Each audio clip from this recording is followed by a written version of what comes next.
Profesor Gerardo Caetano, ¿qué tal? Buen día. Buen día, Jorge. ¿Qué tal? Muy bien, ¿cómo estás tú? ¿Bien? Todo bien, todo bien. Bueno, me alegro mucho. Estamos a pocas semanas ya y pocos días, de las elecciones internas. ¿Está todo muy rutinario? ¿Hay alguna cosa para decir? ¿Está todo dicho ya? Bueno, esta es una campaña especial, particular en varios sentidos. Uno de ellos es que las certezas o las previsibilidades están imperando fuertemente sobre las incertidumbres. Sí. Tenemos 3 partidos con las internas ya plenamente resueltas, sin hipótesis de sorpresa, y tenemos una única interna con un margen de apertura, aunque con un favorito, que es la interna del Partido Nacional, con esa competencia fuerte entre Larrañaga y la calle Pou, aunque con el favoritismo perdurable del senador Larrañaga. Claro. Esto nunca se había dado en las 13 experiencias anteriores. Tenemos sí una incertidumbre que es muy importante respecto a cuál va a ser el caudal de votos de ciudadanos que va a ir a votar el 1 de junio. Y todos los analistas y aún los actores convienen en que lo más seguro es que sigamos descendiendo en el nivel de participación. Sí. Incluso se plantea que tal vez vote por debajo de un 40% de los habilitados. Es un promedio muy bajo y además hoy de mañana lo comentábamos, que tal como se presenta esta elección interna en los distintos partidos, me parece que más que nunca el estado del tiempo va a incidir. Mucho, va a incidir mucho. Y digamos, si bien a nivel internacional no es un promedio bajo, sobre todo sin obligatoriedad de voto, a nivel uruguayo sí es un promedio bajo. Sería la interna en donde haya votado menos caudal de ciudadanos, y al mismo tiempo le da a la decisión un carácter diferente. Cuanto menos votación, más capacidad de decisión tienen los militantes y aquellos ciudadanos más cercanos a los partidos. Sí. Y más decisivos resultan los aparatos partidarios. Los aparatos partidarios, cuando vota el 90% de la ciudadanía, como en las elecciones nacionales, bueno, juegan su papel, pero no deciden. En una elección de un 40%, los aparatos partidarios deciden. Y esto, bueno, ahí, por ejemplo, la controversia dentro del Partido Nacional, en buena medida se va a resolver viendo, bueno, quién tiene el aparato más aceitado. Y allí hay 2 aparatos de referentes distintos. Allí, por ejemplo, el senador Larrañaga tiene una clave muy importante en el apoyo de 8 de los intendentes nacionalistas. El aparato de la calle Pou tiene, bueno, ese soporte muy fuerte, muy poderoso, que es el herrerismo, digamos, que tiene una experiencia muy larga en movilizaciones electorales. Veremos cómo eso se da. Pero esa es una incertidumbre importante. Sí. De cara también hacia octubre, esta es una elección rara, porque después del 1 de junio viene un mes y medio de una suerte de parate importante. El Mundial va a hacer su papel en la campaña, y durante un mes y medio, vamos a tener una campaña más bien de bajo perfil. Y luego tenemos 3 meses antes de las legislativas y de la primera vuelta. Sí. Lo cual va a ser una campaña corta. Yo digamos, en el transcurso de la campaña no veo novedades. No veo novedades programáticas, no veo novedades en cuanto al perfil de los candidatos. Es muy previsible. Tampoco veo novedades a nivel de grandes movilizaciones populares. No. Este fin de semana hubo alguna movilización importante, sí, sí. Tal vez de las primeras de esta campaña. Pero tampoco multitudinarias, ¿eh? No, claro, el acto de Tabaré Vázquez en La Teja fue un acto muy importante para esta campaña, pero dista mucho de ser comparable con los actos de campaña del Frente Amplio en los comicios nacionales. Sí. Incluso tal vez su magnitud se destaca porque dentro de la campaña los actos no han sido numerosos, y de alguna manera eso está revelando un cambio que también se da en el Uruguay, más allá de su dimensión de país muy politizado, que es que la política de los actos masivos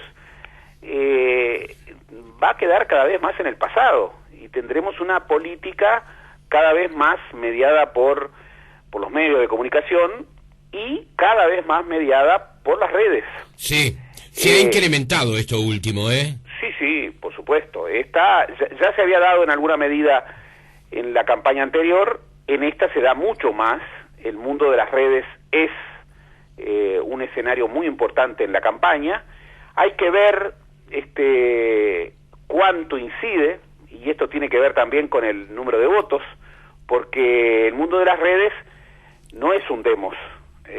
No es un demos en el sentido de no incluye a todos, ni siquiera incluye a la mayoría, y puede incluir a los muy activos y a los militantes muy intensos, pero en la democracia la regla es un ciudadano, un voto, y entonces ese que puede disparar 50 Twitter en un día o participar en varias redes, bueno, a la hora de los votos es uno, y el que no participa es también uno. Sí. Es la sabia regla de la democracia representativa.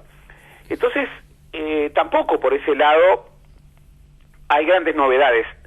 Y de cara a octubre, en las internas también se juega un partido importante en donde sí hay algunos escenarios todavía por definir. Porque se empieza a prefigurar el nuevo mapa de los partidos, el nuevo mapa interno de los partidos, cuánto tiene cada sector. Y eso, si bien en los partidos tradicionales está muy asociado a los candidatos, Vamos Uruguay, más allá de su multiplicidad de listas, es Pedro Bordaberry, las otras listas vallistas son Amorín Valle o es Manuel Flores Silva. En el Frente Amplio, por ejemplo, el mapa partidario no está asociado a los candidatos, porque abrumadoramente los sectores importantes del Frente Amplio apoyan a Tabaré Vázquez, y ahí los sectores están haciendo su pleito. Claro. Y están queriendo marcar tendencias dentro de la interna Frente Amplista, y allí hay incertidumbres. No es lo mismo un Frente Amplio con un partido socialista fuerte que con uno debilitado. No es lo mismo un Frente Amplio en donde esta alianza fuerte que se ha dado entre el MPP, el grupo de Raúl Sendic, la KPL, el Partido Comunista, bueno, tengan un porcentaje importante de votos a que no lo tengan. Y allí hay un escenario en donde, bueno, habrá que ver los resultados del 1 de junio. Y también, aunque esto importa menos, podemos decir que es bastante previsible que, más allá de que los partidos no compiten entre sí, bueno, también se va a comparar cuántos ciudadanos votaron adentro. Eso es inevitable. Es inevitable. Pero como ya ha ocurrido, como ocurrió por ejemplo en el 2009, el Partido Nacional es casi seguro que sea el partido que convoque a más ciudadanos a votar dentro de su interna. Me animaría a hacer una apuesta contigo ¿Sí? en esa dirección.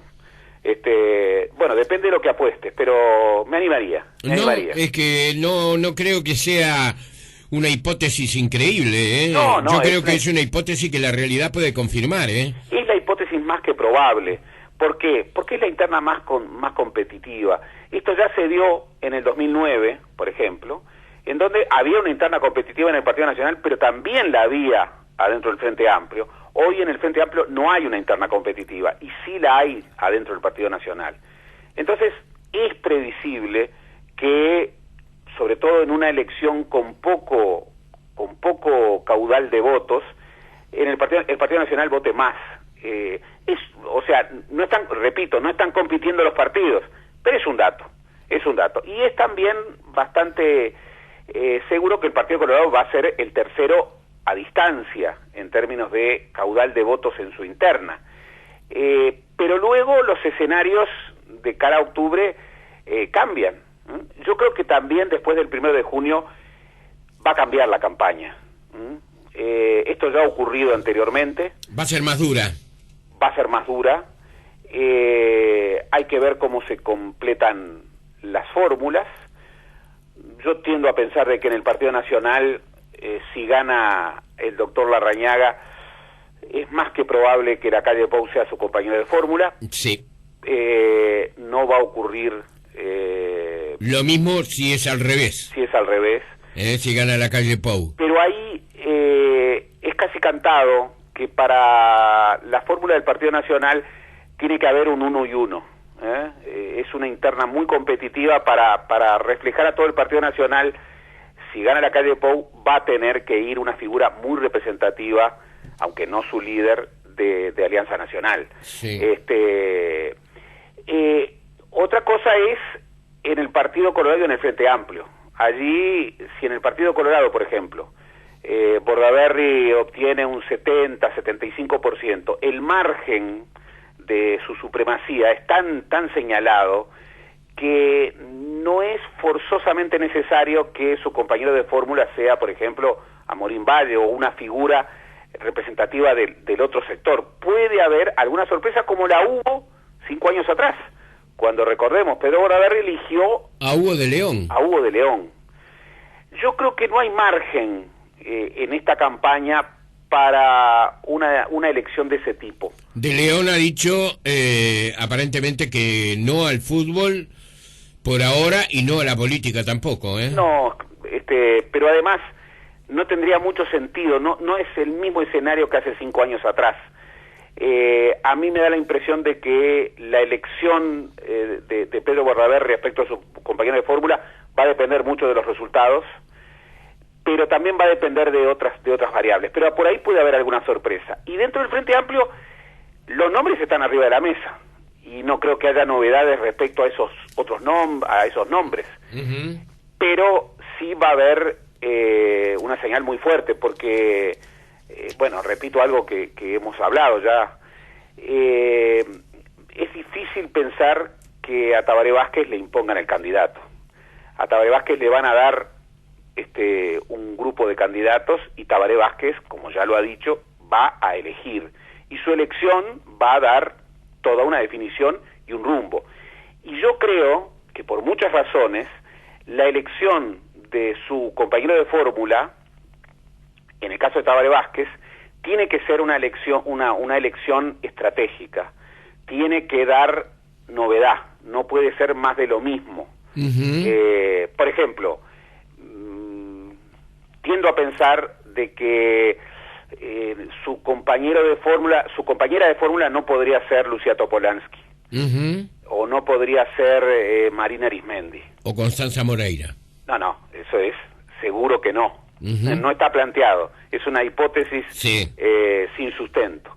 Pero ¿por qué digo que no podrían ser ni Lucía Topolansky ni Marina Arismendi? Porque no darían al electorado una señal de renovación. Y yo creo que el electorado frente amplista, y sobre todo ese electorado de centro, los no creyentes, como decía César Aguiar, sí, que son los que definen, necesitan una señal de renovación por parte del Frente Amplio, que va a llevar a un candidato muy experimentado, a un candidato que ya fue presidente, a un candidato que necesita un complemento en la fórmula que dé señal de innovación. ¿Cuál es la importancia del vicepresidente? No digo en forma institucional, Gerardo, pero ¿hasta dónde los uruguayos pensamos en el vicepresidente cuando votamos? Depende de cada partido. Por ejemplo, cuando Tabaré Vázquez fue candidato en las 3 veces anteriores, el vicepresidente, en ese caso el doctor Rodolfo Nin, no era un punto decisivo, era Tabaré y quien lo acompañaba. En otros casos sí es importante. Por ejemplo, cuando 5 años atrás que la fórmula fuera Mujica Astori era muy importante, porque la presencia de Astori de alguna manera reintegraba, encolumnaba atrás del candidato Frente Amplista a todo el Frente Amplio. Generaba equilibrios. Generaba equilibrios y daba una señal de gobernabilidad muy importante. Yo tiendo a pensar que en esta oportunidad el compañero de fórmula de Tabaré Vázquez es muy importante. Sí. ¿Por qué? Porque Tabaré Vázquez necesita de compañero de fórmula a alguien que le sume, algo que él en este momento no tiene, y particularmente que le sume imagen de renovación, imagen de novedad. Por ejemplo, una mujer y más bien joven. Sí, yo diría prioritariamente un joven. Ajá. Bueno, un joven en la media uruguaya. Sí, ahí tenemos a Sendik, por ejemplo. Y sí, yo creo que hoy por hoy, con los nombres que están arriba de la mesa, las encuestas lo revelan. En las encuestas, la candidatura de Raúl Sendik como compañero de fórmula se toma distancia respecto a las otras. Ajá.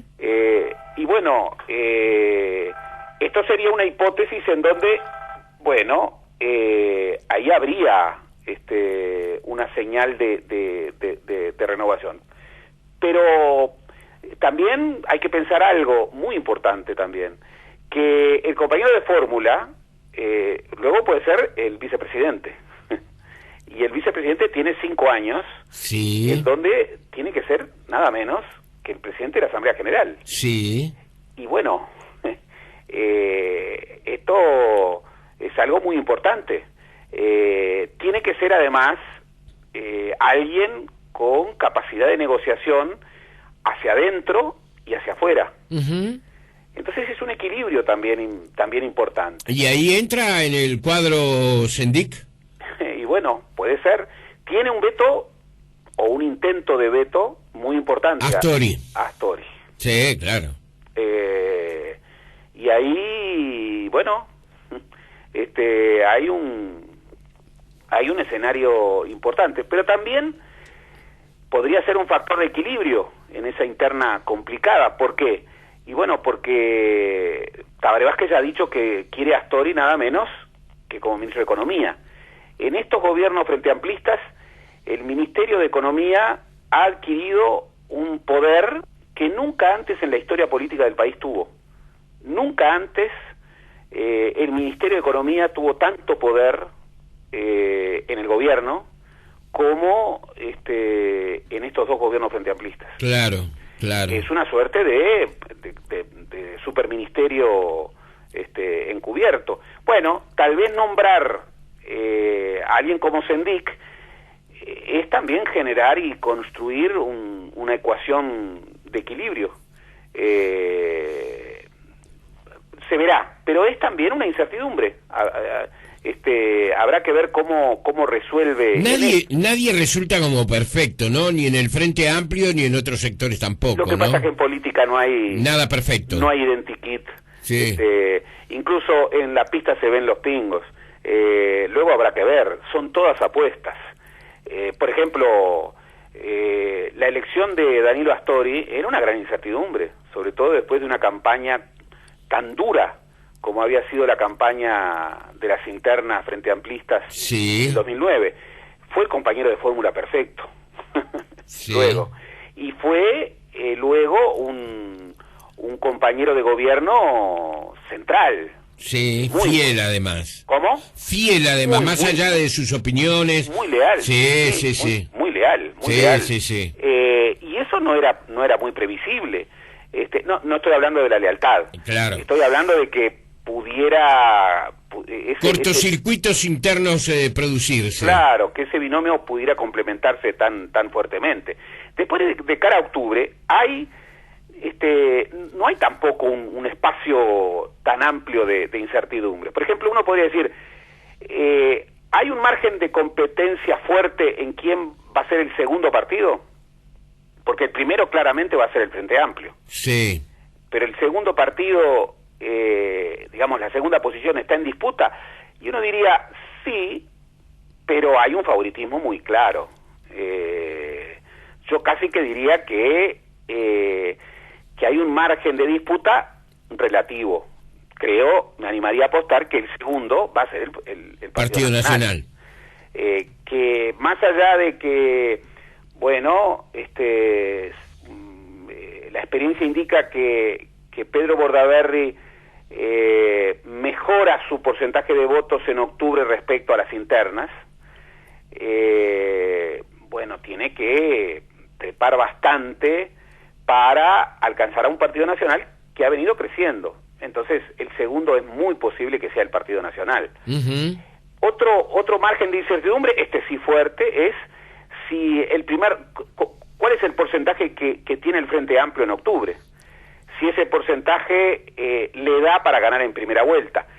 Hoy las encuestas no están dando ese escenario. No lo están dando. No hay ninguna de las encuestas que diga, bueno, es altamente probable que el Frente Amplio gane en primera vuelta con mayoría legislativa. También es cierto que ninguno de los encuestadores puede decir es imposible, no lo dicen.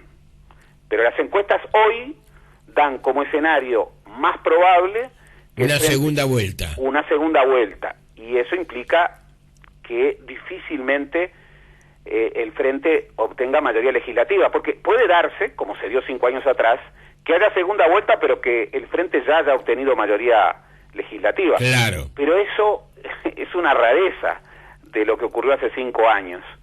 Puede volver a repetirse, con 48,5%, prácticamente el Frente tiene mayoría legislativa. Y ahí el escenario del balotaje, bueno, prácticamente es un escenario muy difícil. Tú recuerdas, el doctor Lacalle tuvo que encarar la campaña diciendo que, bueno, que contradiciendo lo que él mismo había dicho en la fundamentación de la reforma constitucional, diciendo que era bueno que quien ganara la presidencia fuera un partido distinto al que tenía la mayoría legislativa, porque si no iba a haber una concentración excesiva de poder. Uh-huh. Bueno, la reforma constitucional del 96 se hizo incluso porque los partidos tradicionales decían que el presidente era muy importante que tuviera mayoría legislativa. No funcionó como argumento. Pero esa es un margen de incertidumbre.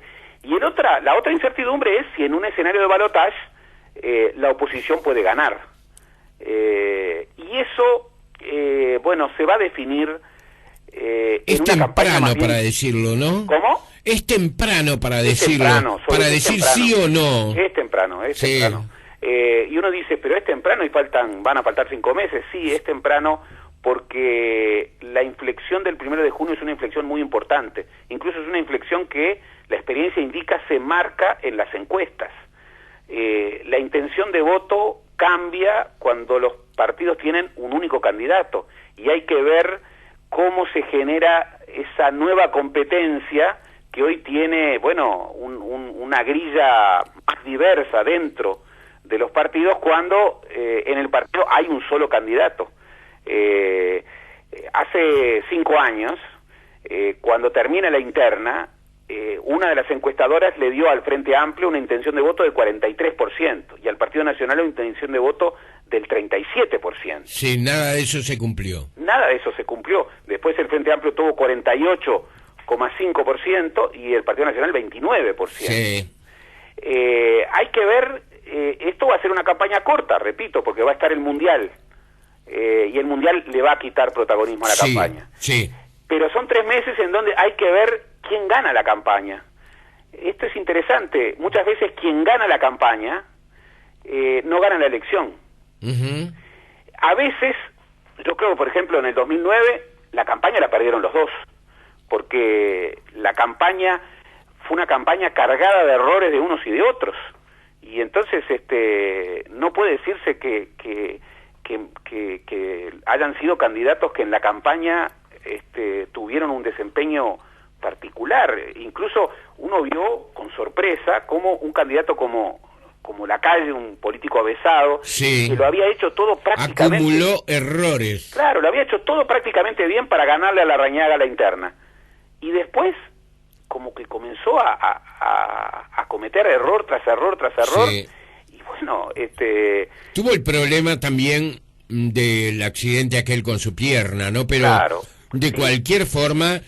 Era un candidato que en algunas cosas parecía desconocido por errores que él tradicionalmente no cometió.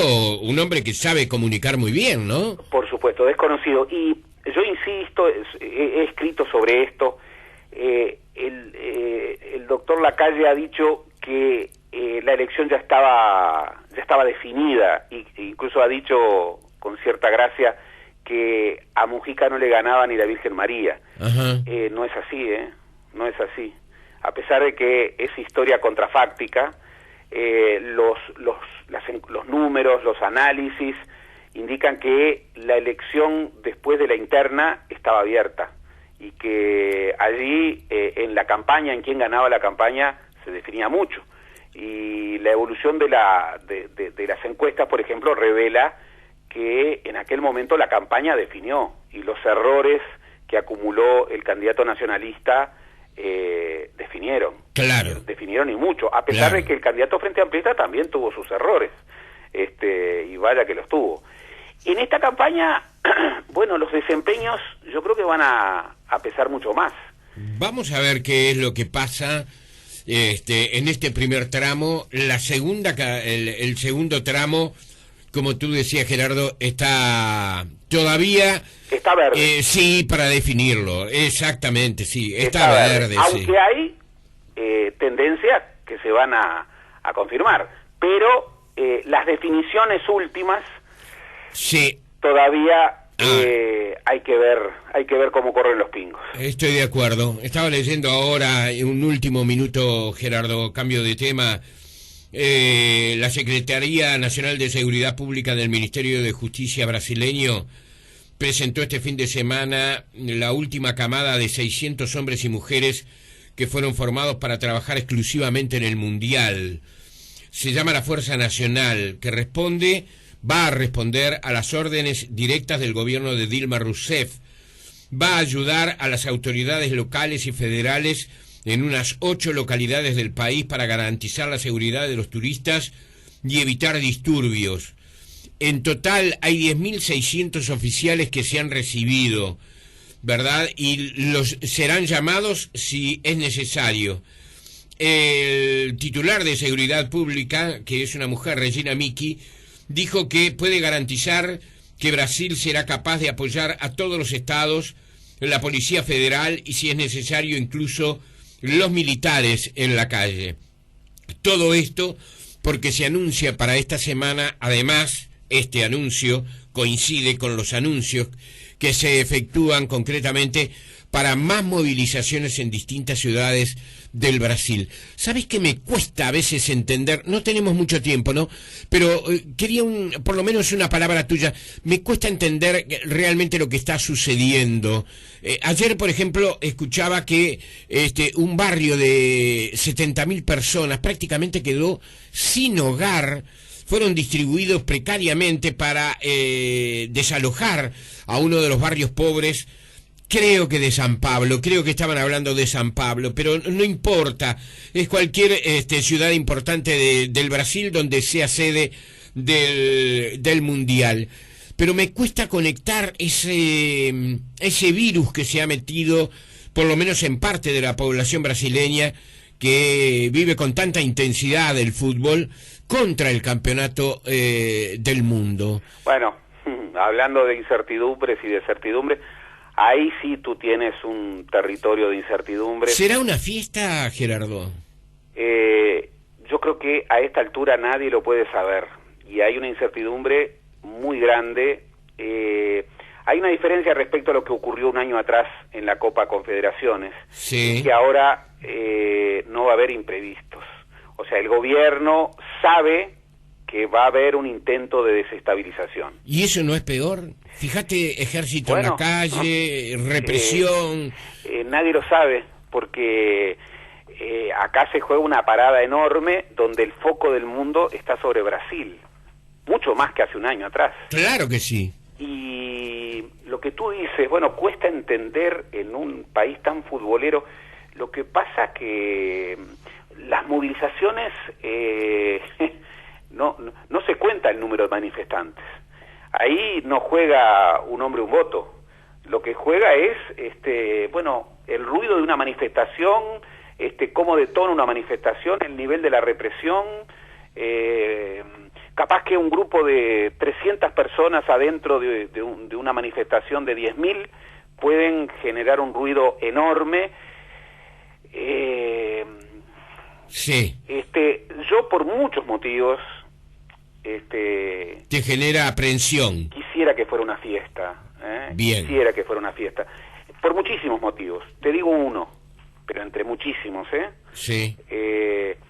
Porque al Uruguay le conviene mucho que Brasil no se desestabilice. Claro. Y un mundial que puede terminar en un escenario muy complicado, no solamente perjudica al gobierno y perjudica las chances del PT de cara a las elecciones de octubre. Sí. No, un mundial fallido es un golpe muy fuerte a Brasil, que está pasando un momento difícil, aunque no crítico. Y si a Brasil le pasa algo y si el gigante se desacomoda, bueno, nosotros vamos a pagar también la Sin duda, de eso vamos a hablar, Gerardo. Los otros días mencionábamos también que no podemos ser frívolos cuando decimos, bueno, queremos organizar el Mundial del 2030, por ¿no? Supuesto, queremos, por supuesto. Antes que nada, y no, digamos, únicamente por manifestaciones sociales, sino por todo lo que significa hoy la estructura del Mundial, hay que estar a las ¿no? alturas. Sí. Puede ser un gol en contra. Un abrazo, Gerardo. Un gran abrazo para ti. Que pases bien. El profesor Gerardo Caetano fue en la mañana de Tiempo Presente.